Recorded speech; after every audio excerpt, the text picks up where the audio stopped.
सायली, माझं लग्न जेव्हा झालं होतं तेव्हा रोहन सोबत झालं तेव्हा मी फक्त 24 वर्षाची होते. माझं सासर साधं व मध्यमवर्गीय कुटुंब होतं. रोहन एकदम शांत आणि समजूतदार होता. सासूबाई थोड्या पण मनाने वाईट नाहीत असं सगळे मानायचे. आणि घरातला चौथा सदस्य तो म्हणजे माझा धीर अक्षय. रोहनपेक्षा 3 वर्षांनी लहान होता. असतमुख बोल का सगळ्यांना मदत करणारा. लग्नाच्या पहिल्याच दिवशी त्यांनी माझ्याकडे पाहून असत म्हटलं होतं की वहिनी, आता तुम्ही आलात म्हणजे घरात मजा येणार. तेव्हा मला ते वाक्य अगदी साधं वाटलं होतं, पण आज वाटतंय ते असण्यात काहीतरी वेगळं होतं. लग्नानंतर सुरुवातीचे पहिले काही महिने अगदी छान गेले. रोहन ऑफिसला जायचा, सासूबाई देवधर्मात व्यस्त असायच्या, अक्षय कॉलेजला जायचा, मीही घरातल्या कामात रमले होते. अक्षय नेहमी मला मदत करायचा, भाजी आणून देणं, गॅस भरून आणणं, माझ्यासाठी पाणी भरून ठेवणं, असं सगळं. कधी कधी तो म्हणायचा, वहिनी तुम्ही खूप वेगळे आहात, बाकी मैत्रिणीसारख्या नाही. मी ते कौतुक म्हणून घेतलं. पण एक दिवस ते एक दुपारी होती. रोहन ऑफिसला गेला होता. सासूबाई शेजारी कीर्तनाला गेल्या होत्या. मी किचनमध्ये भाजी चिरत होते. अचानक मागून कोणीतरी हळूच म्हणालं, वहिनी. मी मागे वळले. अक्षय अगदी उभा जवळ होता. काय रे, मी असूनच विचारलं. तो काही बोलला नाही, फक्त माझ्याकडे बघत राहिला. त्याच्यानं नजरेत काहीतरी वेगळं होतं, अस्वस्थ करणारं. असं काय बघतोयस? मी असून टाळण्याचा प्रयत्न केला. तो म्हणाला, तुम्हाला माहिती आहे का, तुम्ही असता तेव्हा खूप सुंदर दिसता. त्याचं उत्तर ऐकून माझं असू थांबलं. अक्षय, मर्यादा ठेव, मी तुझी वहिनी आहे. त्यावर तो लगेच हसला. अरे वहिनी, मी मजेत बोललो. एवढं काय गंभीर होता? पण त्या दिवसानंतर त्याच्या वागण्यात जणू सूचना बदल जाणवू लागली. तो जास्त वेळ घरात थांबू लागला. माझ्या खोलीजवळ वारंवार फिरू लागला. कधी कधी अचानक खोलीत यायचा. कारण नसताना मी रोहनला सांगावं का असा विचार केला, पण मग वाटायचं कदाचित माझाच गैरसमज असेल. एके रात्री मी पाणी प्यायला उठले. हॉलमध्ये अंधार होता, पण कोणीतरी सोफ्यावर बसलेलं दिसलं. मी कोण आहे विचारलं. अक्षयचा आवाज आला. म्हणाला, मी आहे वहिनी. झोपला नाहीस अजून? तो म्हणाला, झोप येत नाही, काही गोष्टी मनातून जात नाही. मी काय झालं विचारलं. तेव्हा तो काही क्षण शांत राहिला. मग म्हणाला, तुम्ही या घरात आलात तेव्हापासून सगळं बदललंय. त्याचं बोलणं ऐकून माझ्या अंगावर काटा आला. दुसऱ्या दिवशी मी माझ्या मोबाईलमध्ये फोटो बघत होते. अचानक गॅलरीत काही अनोळखे फोटो दिसले. माझेच फोटो, पण ते मी काढलेले नव्हते.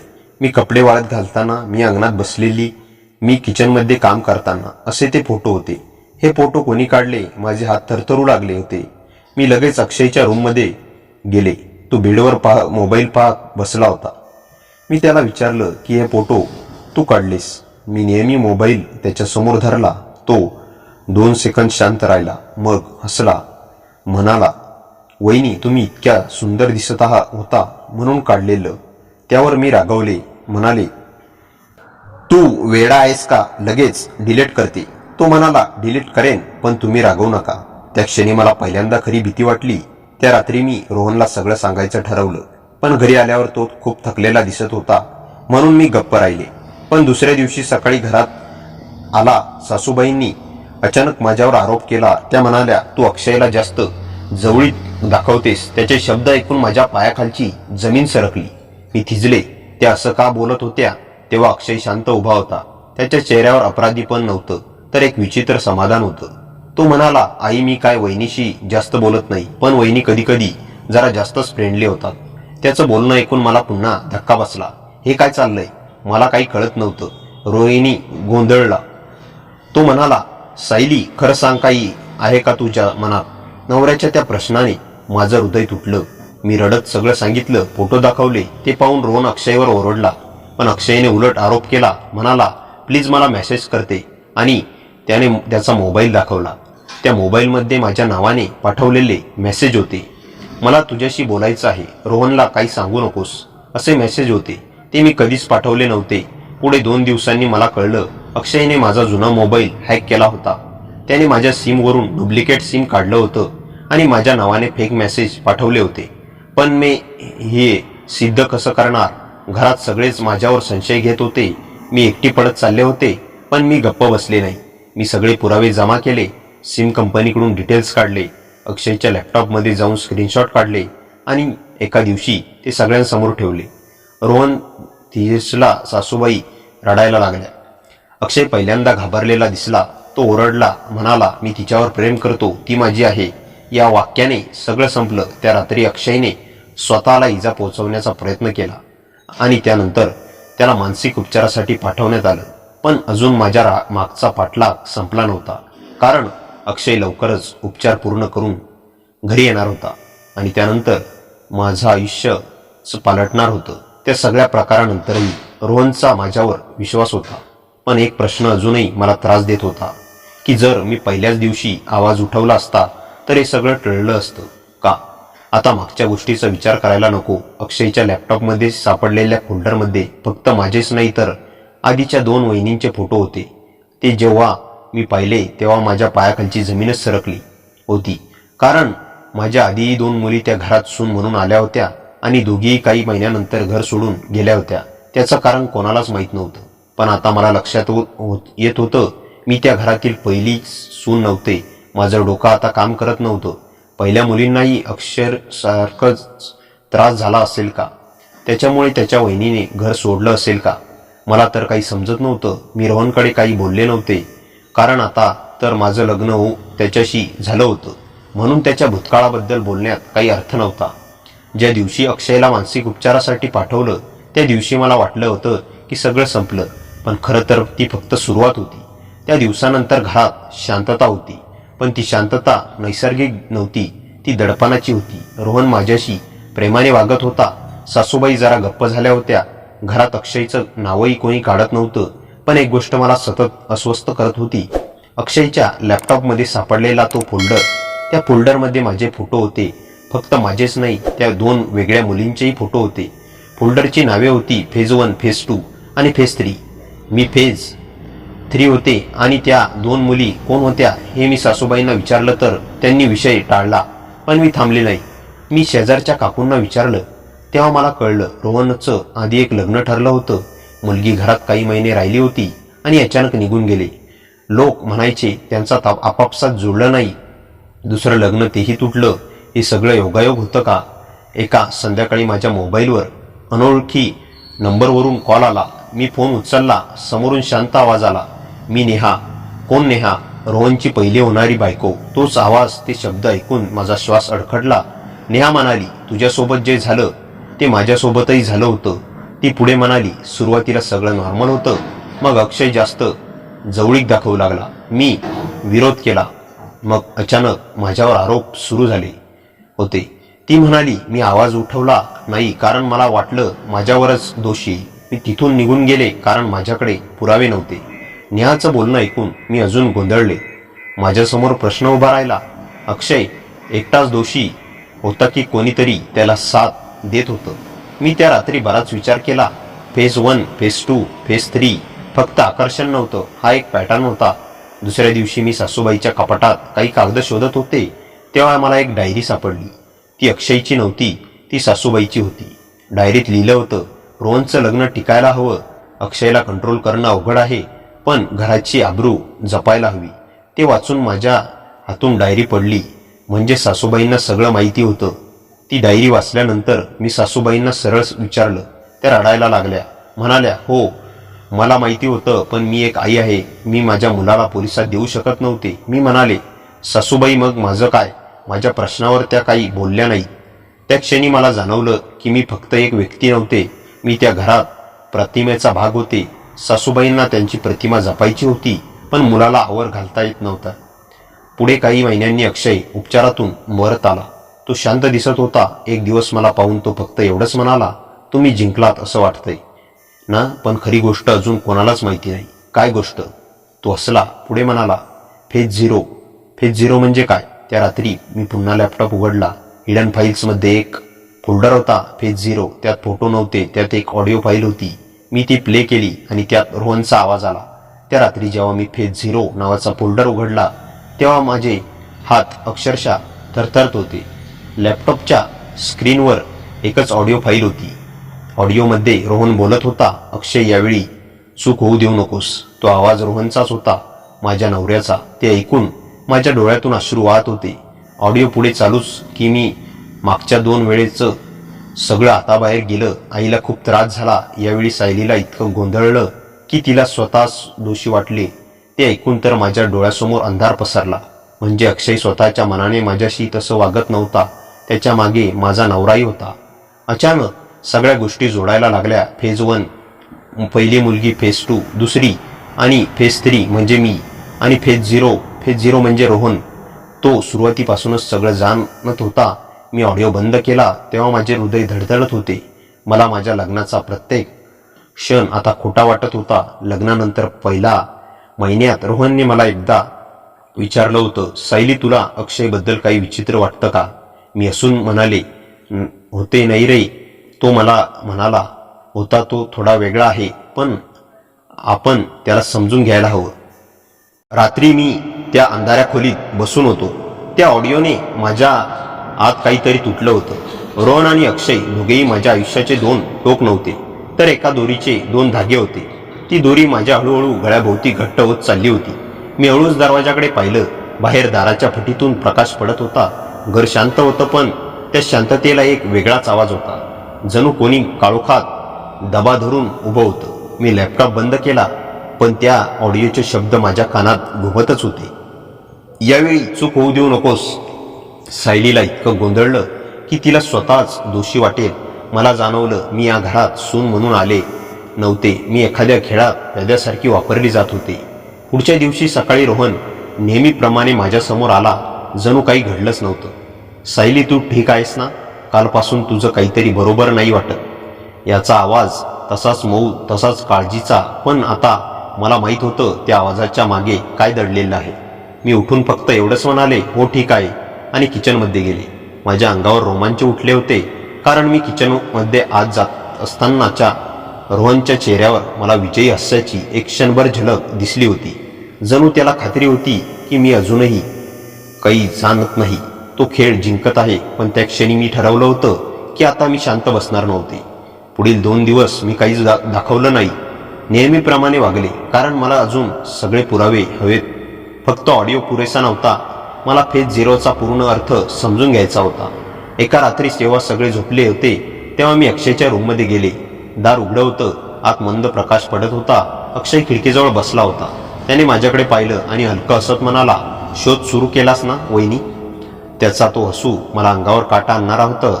मी काही बोलण्याआधी तो म्हणाला, घाबरू नका, मी तुमचं काही करणार नाही. आता सगळं बदललंय. मी शांत बसले, फक्त त्याच्याकडे पाहत होते. तो पुढे म्हणाला, रोहनला वाटतं मी त्याचा प्लॅन फॉलो करेन, पण यावेळी मी नाही. एका क्षणासाठी मला याचं वाक्य समजलं नाही. तू त्याच्यासोबत नाही आहेस? अक्षय हसत म्हणाला, नाही वहिनी, यावेळी माझ्याकडे माझा स्वतःचा प्लॅन आहे. मी काही बोलणार इतक्यात त्याने हातातील एक छोटी डायरी मला दिली आणि म्हणाला, तुम्हाला खरं सत्य जाणून घ्यायचं असेल तर हे वाचा आणि आवाज न करता बाहेर जा. डायरी हातात घेऊन मी खोलीत परत आले. माझ्या हातात जणू कोणतं बारूद होतं. मी पहिला पान उघडलं. त्यात अक्षयने लिहिलं होतं, फेज 0 रोहनचं प्लॅनिंग. रोहनला भीती आहे लग्न टिकणार नाही म्हणून. मुलीला मानसिक गुंतवण्याचा हा मार्ग. तो म्हणाला, मी फक्त मदत करतोय, पण मला माहिती आहे हे चुकीचं आहे. पण आईला वाटतं घरची प्रतिष्ठा महत्वाची आहे. फेज 1 मुलगी घाबरली आणि गेली. रोहन म्हणाला, चूक माझी, मी नीट हँडल केलं नाही. फेज 2 ती मुलगी अति रडायची. आई सतत ताण द्यायच्या. पण अक्षयने लिहिलं होतं, मला वाटलं ती खरंच त्रासात आहे. पण रोहन म्हणाला, तिच्या कमकुवतपणाचा फायदा घे. ठरल्याप्रमाणे दोघींनी घर सोडलं. पण नंतर अक्षयच्या शब्दांनी माझा श्वास थांबला. पुढे लिहित होतं, पण सायली वेगळी आहे. ती तुटत नाही, ती घाबरत नाही, आणि मला वाटतं रोहनला हेच आवडत नाही. त्याला अशी मुलगी नको आहे ज्याच्यावर तो नियंत्रण मिळवू शकत नाही. त्या ओळी वाचून माझ्या हातून डायरी गळून पडली. म्हणजे रोहन फक्त अक्षयचा वापर करत होता, पण यावेळी अक्षयच बदलला होता. तो माझ्यासाठी नव्हे, स्वतःसाठी लढत होता. पण खरी भीती अजून पुढे होती. शेवटच्या पानावर 2 शब्दांनी माझ्या अंगावर काटा आणला. लिहिलं होतं, सायलीला वाचवा. मी आता पूर्ण सत्य सांगणार आहे. उद्या रात्री मी कुठे जाणार हे जर रोहनला कळलं तर तो मला थांबवेल, पण मला कोणीतरी वाचवायला हवं. अक्षय, डायरी इथे संपते होती, पण त्यात एक पत्ता लिहिला होता, शहराबाहेरचा एक जुना बंगला. तोच बंगला जिथे फेज 1 आणि फेज 2 ची मुली काही आठवड्या होत्या. मी तो पत्ता पाहतच राहिले. माझं हृदय जोरात धडकत होतं. त्या पत्त्यावर काय होतं? अक्षय तिथे का जात होता आणि रोहन त्याला का थांबवू इच्छित होता? त्या रात्री मी ठरवलं, मी त्या पत्त्यावर जाणार. पण मला कल्पनाही नव्हती की त्या जुन्या बंगल्यात मला जे काही दिसणार होतं. दुसऱ्या दिवशी संध्याकाळी घरात एक अनैसर्गिक शांतता होती. जणू काही मोठं होणार आहे याची चाहूल भीतींनाही लागली होती. रात्रीचे 10:30 झाले. रोहन हातात मोबाईल घेऊन काहीतरी करत होता, पण त्याची नजर माझ्यावरच फिरत होती. जणू तो पाहत होता मी कधी हालचाल करते. तेवढ्यात सासूबाई म्हणाल्या, सायली तू झोपत नाहीस का? थकल्यासारखी दिसतेस. मी हलकं हसले आणि म्हणाले, हो जाते झोपायला. पण झोप माझ्या डोळ्यात नव्हती. मी फक्त वेळ बघत होते. 12 वाजता घर शांत झालं. रोहनचा खोलीतून येणारा हलका घोरण्याचा आवाज ऐकून मी हळूच बेडवर उठले. अंगावर शाल घेतली आणि दार हळूच उघडलं. माझं हृदय इतकं जोरजोरात धडधडत होतं की मला वाटलं आवाज बाहेर जाईल आणि रोहन जागा होईल. मी हळूच जिन्याने खाली उतरले. शांतता एवढी दाट होती की पायांच्या आवाजालाही प्रतिध्वनी येत होता. घराचं मुख्य दार उघडलं आणि मी बाहेर पडले. हवेत गारवा होता, पण माझ्या अंगात गोठवणारी भीती होती. मी रिक्षा घेऊन त्या पत्त्याकडे निघाले. शहराची प्रकाश मागे पडत चालली होती. रस्ता ओसाड होता. पुढे अंधारात फक्त एकच गोष्ट दिसत होती, सायली तू आता जे पाहणार आहेस ते तुझं संपूर्ण आयुष्य बदलणार आहे. रिक्षा एका जुन्या मोडकळीस आलेल्या बंगल्यासमोर थांबली. लोखंडी गेट अर्धवट तुटलेलं होतं. मी आत प्रवेश केला. हवेत उजळसा वास होता. बंगला पूर्ण काळोखात बुडालेला, पण पहिल्या मजल्याच्या एका खोलीत किंचित पिवळसर प्रकाश दिसत होता. मी हळूच जिना चढत होते. प्रत्येक पाऊल जणू एखाद्या रहस्याच्या जवळ नेत होतं. दाराजवळ पोहोचले तेव्हा मला आतून आवाज ऐकू आला. कोणीतरी बोलत होतं. मी थरथरत दार जवळ अजून गेले आणि आत डोकावलं आणि माझा श्वास थांबला. आत अक्षय बसलेला होता, पण तो एकटा नव्हता. त्याच्यासमोर बसलेला होता तो मुलगी. ती नेहा होती, रोहनची पहिली बायको. मला पाहून दोघेही दचकले. अक्षय म्हणाला, वहिनी तुम्हाला इथे येऊ नये होतं. मी काही बोलणार इतक्यात नेहा उठली.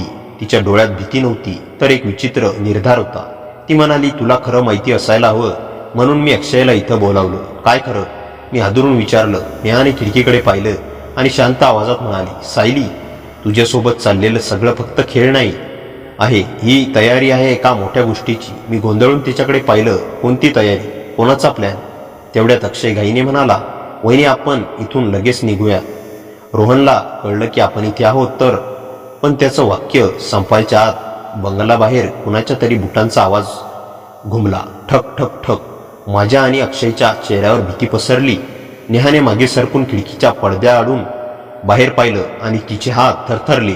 ती हळूच म्हणाली, तो आलाय. रोहन बंगला बाहेर उभा होता, हातात मोबाईल आणि चेहऱ्यावर तेच विचित्र शांत हास्य.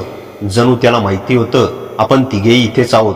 नेहा कुजबुजली, आपल्याला पळायला हवं. अक्षय उठला, म्हणाला, मागच्या दरवाजातून चल सायली. पण मी जागेवरच खेळून गेले होते.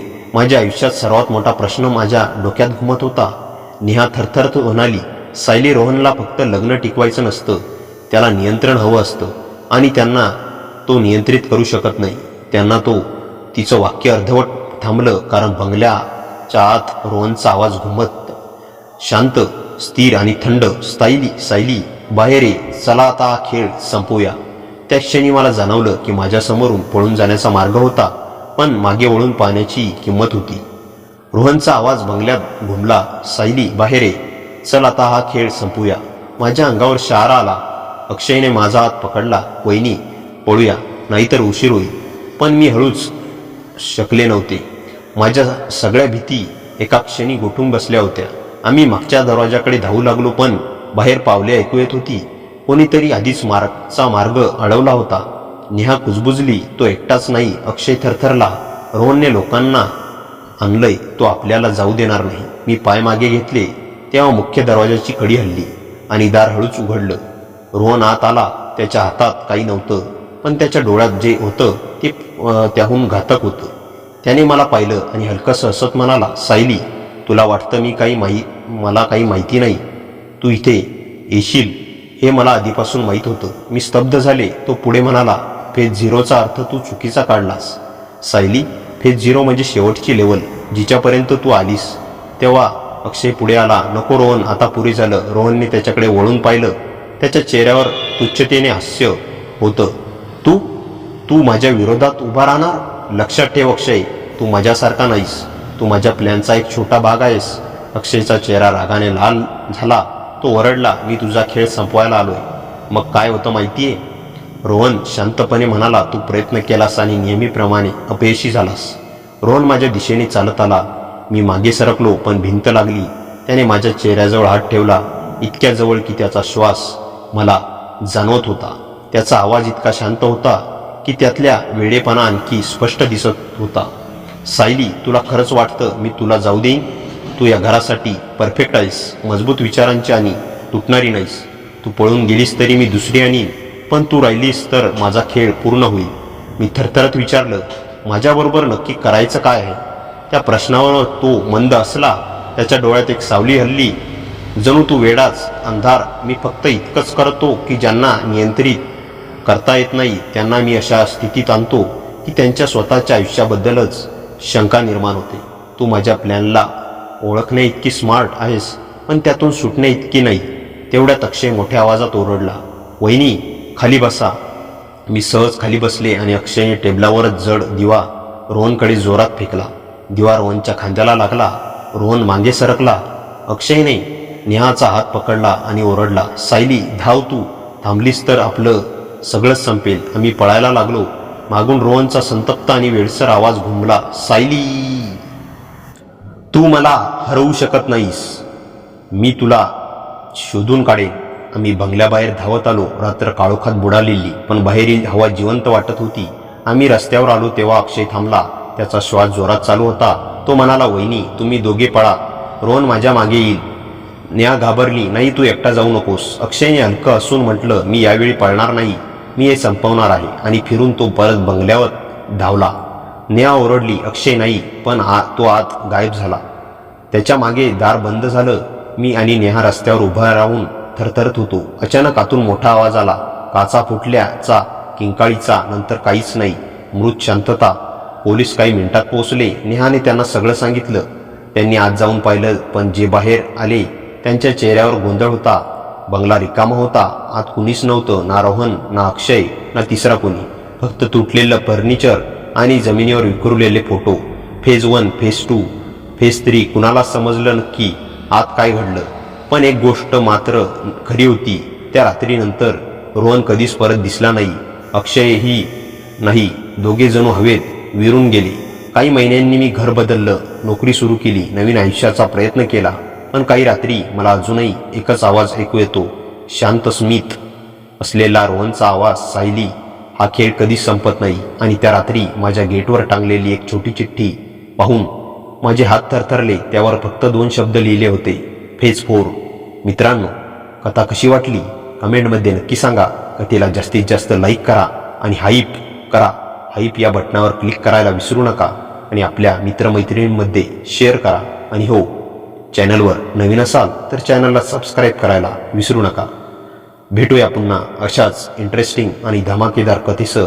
तोपर्यंत हसत राहा, खुश रहा. धन्यवाद.